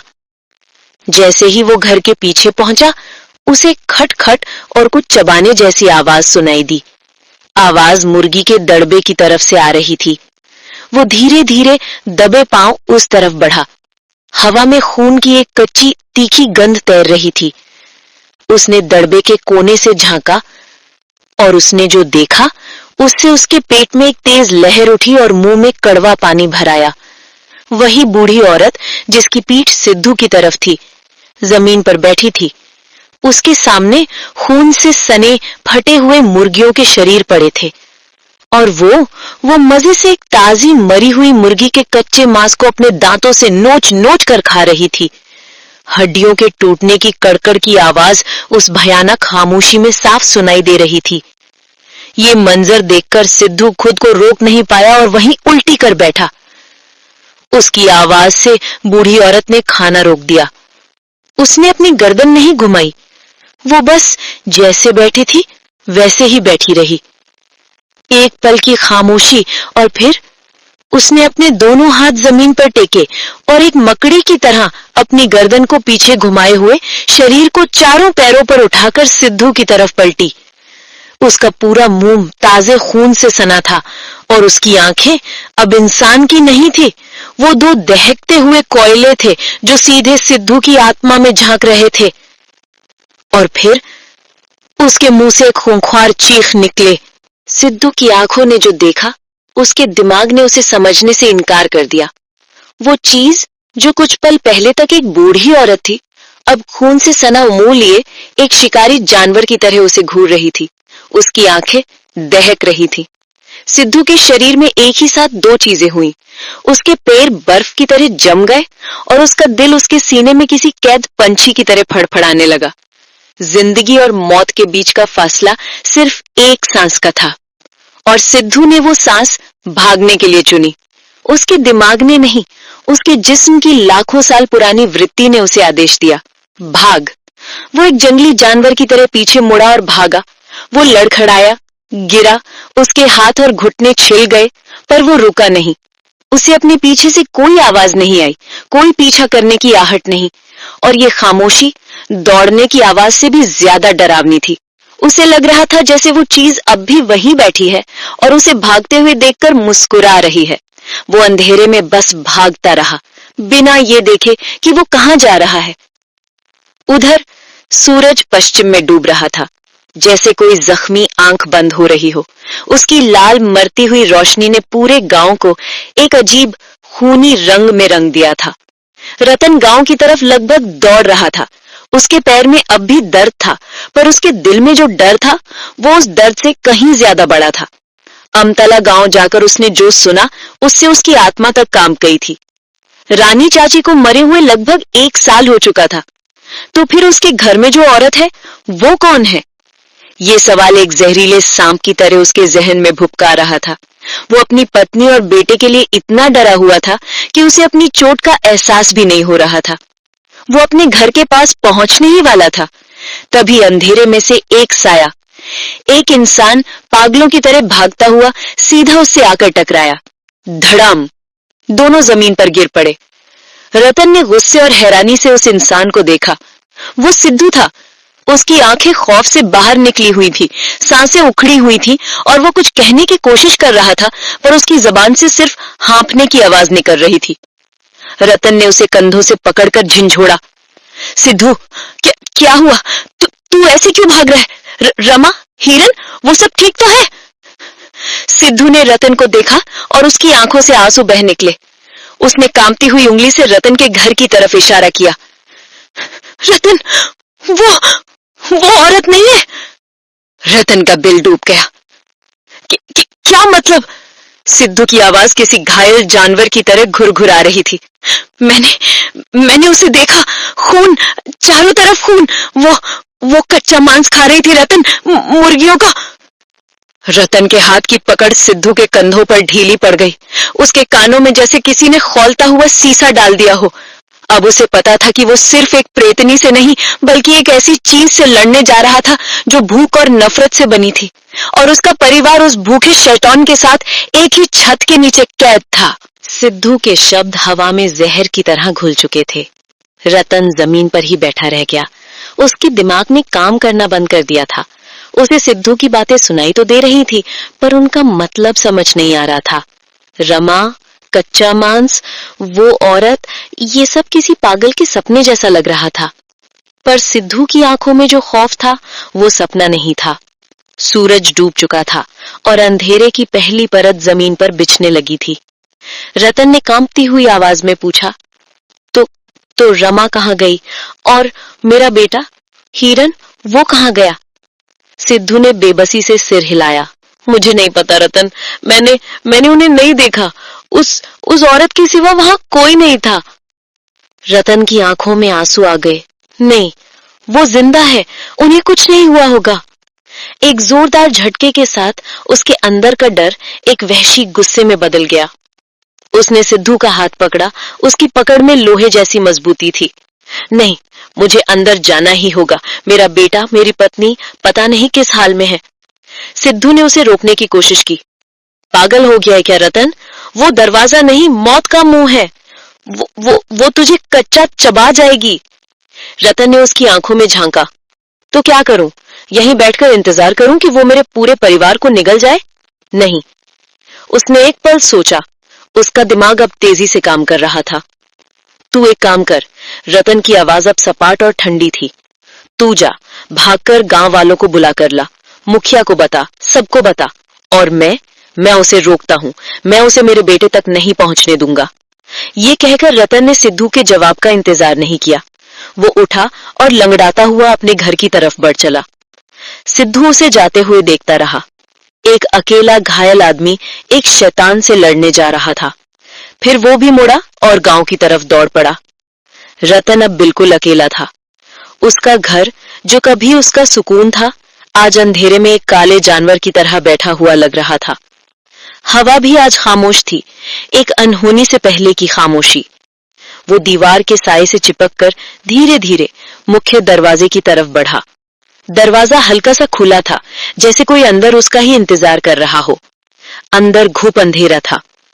उसने एक गहरी सांस ली और अपनी सारी हिम्मत बटोरकर घर के अंदर घुस गया। घर के अंदर मौत जैसी खामोशी थी और एक अजीब कच्ची मीठी सी गंध, जैसे कहीं पास में ही किसी जानवर को काटा गया हो। उसे अपना ही घर अनजाना लग रहा था। उसे रमा की शंख बजाने की आवाज याद आई। आंगन में जलता तुलसी का दिया याद आया और हिरन का दौड़कर उसके पैरों से लिपटना। पर आज वहां सिर्फ अंधेरा था और वो भयानक गंध। तभी उसे वो आवाज आई, चाची के कमरे की तरफ से एक चबाने की आवाज। खच खच। धीमे कदमों से बिना कोई आहट किए वो उस कमरे की तरफ बढ़ा। उसने खिड़की की छोटी सी दरार से अंदर झांका। बाहर की धुंधली चांदनी खिड़की से अंदर आ रही थी और उस चांदनी में रतन ने जो देखा, उसके बाद उसके गले से एक दर्द भरी खामोश चीख निकली। जमीन पर रमा का बेजान शरीर पड़ा था और उसके ऊपर झुककर वो चीज, वो दुबला पतला नंगा आग से झुलसा काला शरीर उसके जिस्म से मांस नोच नोच कर खा रहा था। वक्त जैसे उसी खिड़की की दरार में जम गया था। रतन के लिए दुनिया खत्म हो चुकी थी। उसकी रमा, उसकी जिंदगी एक जिंदा लाश के दांतों के नीचे दम तोड़ चुकी थी। उसकी आंखों की रोशनी धुंधली हो गई। आंसू उसके गालों पर सूख चुके थे। उसके कानों में बस वो भयानक मांस चबाने की आवाज गूंज रही थी। खच खच। उसका दिमाग सुन पड़ गया था। वो सब कुछ भूल चुका था, अपना नाम, अपना गांव, अपना दर्द। पर उसी पल उसे अपने बेटे की याद आई। हिरन, वो कहाँ है? क्या उस पिशाचिनी ने उसे भी? हे भगवान, नहीं। ये ख्याल एक बिजली के झटके की तरह उसके सुन पड़े जिस्म में दौड़ा और ठीक उसी पल, जैसे कुदरत ने उसे एक इशारा दिया हो, बगल के कमरे से एक बच्चे के रोने की दबी हुई आवाज आई। हिरन जिंदा था। अंधेरे कमरे में नींद से उठकर अपनी मां को पास न पाकर वो रोने लगा था। रतन का दिल एक पल के लिए धड़का, पर अगले ही पल उसका खून जम गया। क्योंकि हिरन की वो आवाज उस शैतान के कानों तक भी पहुंच गई थी। खिड़की के अंदर उस प्रेतनी ने अपनी गर्दन उठाई, चबाना बंद हो गया। उसके खून से सने होठों पर एक घिनौनी मुस्कान आई। उसने रमा के जिस्म को एक तरफ फेंका और अब उसकी वो दहकती हुई आंखें दरवाजे की तरफ देख रही थी। रतन को सोचने का मौका भी नहीं मिला। उसके अंदर का सारा दुख, सारा दर्द एक पल में एक वहशी पागलपन भरे गुस्से में बदल गया। तूने मेरी पत्नी को खाया है डायन! एक जोरदार चीत्कार उसके गले से निकली। मेरे बेटे को हाथ भी नहीं लगाने दूंगा। जो सोचा वो किया। एक ही छलांग में वो खिड़की से हटकर बगल के कमरे के दरवाजे की तरफ भागा। अंदर वो प्रेतनी भी एक काले रेंगते हुए सांप की तरह फर्श पर घिसटती हुई उसी दरवाजे की तरफ बढ़ी। रतन पहले पहुंचा। उसने दरवाजे को एक झटके में खोला। अंदर चारपाई पर हिरन रो रहा था। रतन कमरे के अंदर घुसा और अपनी पूरी ताकत से दरवाजा बंद कर दिया। धड़ाम! ठीक उसी पल दरवाजे के दूसरी तरफ से एक जोरदार टक्कर हुई, जैसे कोई जानवर पूरी रफ्तार से आकर उससे टकराया हो। बाहर से एक गुस्से भरी जानवर जैसी गुर्राने की आवाज आने लगी। दरवाजे पर जोर जोर से नाखूनों के खुरचने और मुक्कों के पड़ने की आवाज आने लगी और उस आवाज से डरकर हिरन और जोर से रोने लगा। रतन ने कांपते हुए दरवाजे पर सांकल चढ़ाई और दौड़कर अपने बेटे को गोद में उठा लिया।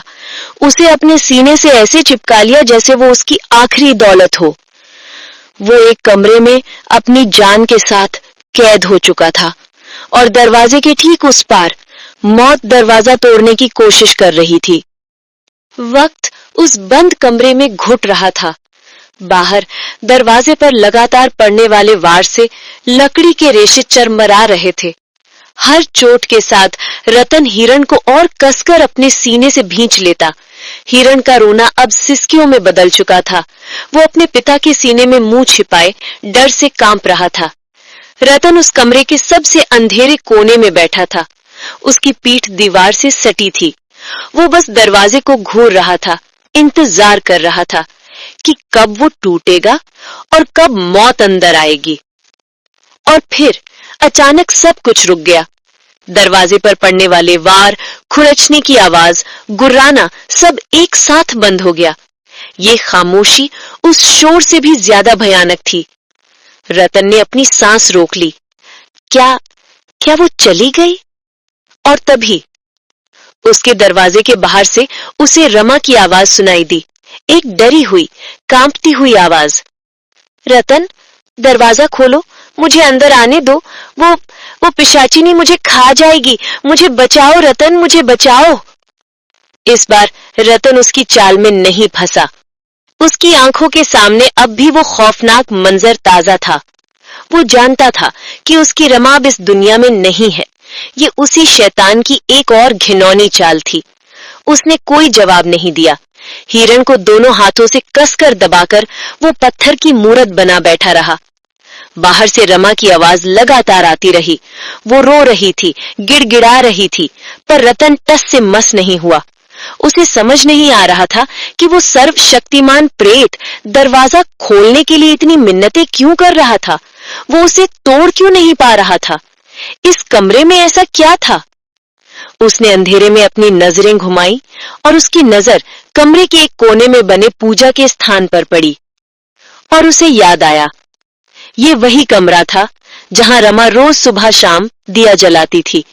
इसी कमरे की हवा में हमेशा धूप बत्ती की पवित्र सुगंध तैरती थी।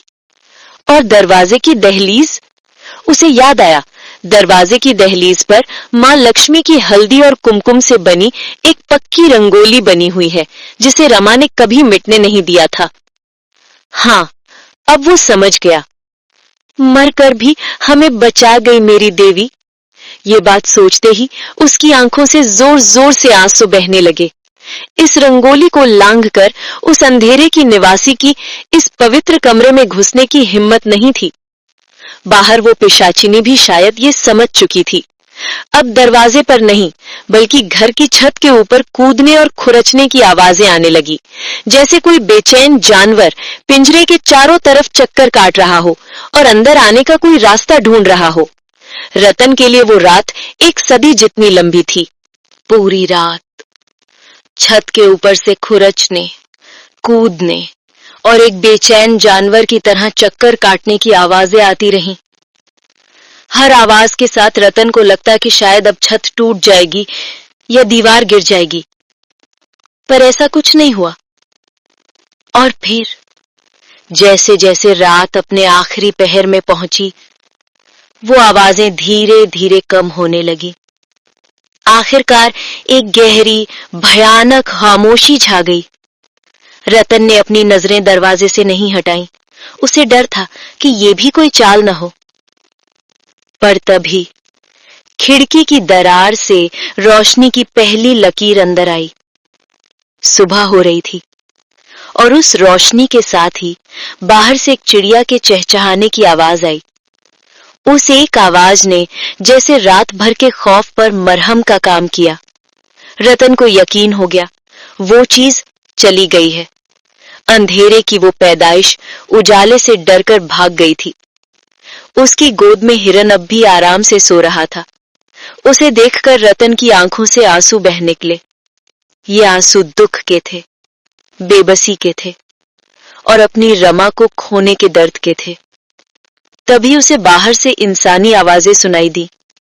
कई लोगों की मिलीजुली आवाजें जो डरते डरते उसका नाम पुकार रहे थे। रतन, ओ रतन, हिरन, तुम लोग ठीक तो हो? वो गांव वाले थे। सिद्धू उन्हें ले आया था। अब रतन ने हिम्मत की। उसका शरीर अकड़ चुका था, पर उसने खुद को संभाला। उसने धीरे धीरे हिरन को बिस्तर पर लिटाया और कांपते हुए कदमों से दरवाजे की तरफ बढ़ा। उसकी उंगलियां कांप रही थीं जब उसने दरवाजे की सांकल खोली। दरवाजा खुला। बाहर सुबह की तेज रोशनी में मुखिया समेत गांव के कई लोग खड़े थे। उनके हाथों में लाठियां और मशालें थीं और उनके चेहरों पर डर, चिंता और दया का मिला जुला भाव था। रतन ने एक शब्द भी नहीं कहा। वो बस एक तरफ हट गया और गांव वालों ने जो देखा उससे उनकी आत्मा तक सिहर उठी। दूसरे कमरे के फर्श पर रमा का अध खाया, विकृत, मृत शरीर पड़ा था। चारों तरफ खून और मांस के लोथड़े बिखरे थे। वो भयानक प्रेतनी जा चुकी थी, पर वो अपनी भूख और नफरत का सबूत पीछे छोड़ गई थी। उस दिन के बाद रतन उस घर में एक पल भी नहीं रुका। रमा का अंतिम संस्कार करने के बाद उसने अपना थोड़ा बहुत सामान समेटा, अपने सोते हुए बेटे हिरन को कंधे पर रखा और उस गांव की दहलीज को हमेशा हमेशा के लिए पार कर गया। उसने एक बार भी पीछे मुड़कर नहीं देखा। कहानी खत्म हो सकती थी, पर शांतिपुर का श्राप खत्म नहीं हुआ।